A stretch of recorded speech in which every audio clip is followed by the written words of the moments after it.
বাইরে। যখন তারা আমাকে গাড়ি থেকে উদ্ধার করে নিয়ে যাচ্ছিল, তখন মেরুদণ্ডহীন এক দলা মাংসের টুকরোর মতো অবস্থা ছিল আমার।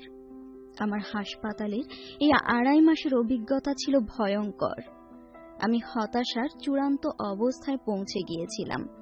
একদিন ডাক্তার এসে আমাকে বলল, আমি শুনেছি তুমি একজন চিত্রশিল্পী হতে চেয়েছিলে, কিন্তু বিয়ে হয়ে যাওয়ায় সেটা আর সম্ভব হয়নি। তোমার জন্য একটা খুব খারাপ সংবাদ আছে, তুমি আর কখনোই ছবি আঁকতে পারবে না।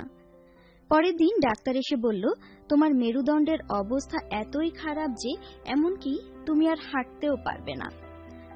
কথাটি শুনে আমি কেবল দীর্ঘশ্বাস ছাড়লাম। তার পরের দিন ডাক্তার এসে বলল, তোমার মেরুদণ্ডের ইনজুরি আর পিঠের হাড়গোড় এক হয়ে যাওয়ায় তুমি আর কখনো মাও হতে পারবে না। সেদিনই আমি খুব ভেঙে পড়ি। আমি নিজের অস্তিত্ব নিয়ে নিজেকে প্রশ্ন করি, তাহলে কেনই বা আমি বেঁচে আছি? কি দরকার বেঁচে থাকার? কিন্তু তারপর যেভাবে আমার নতুন যাত্রা শুরু হয়, সেই গল্পটি এবার বলি। একদিন আমি আমার ভাইদেরকে বললাম, আমি জানি আমার একটি হাত অকেজো, কিন্তু হাসপাতালের এই সাদা দেয়াল আর গায়ের এই সাদা স্কার্ফ দেখে দেখে আমি প্রচন্ড ক্লান্ত হয়ে গিয়েছি। আমাকে রং আর কিছু ছোট ক্যানভাস এনে দাও, আমি ছবি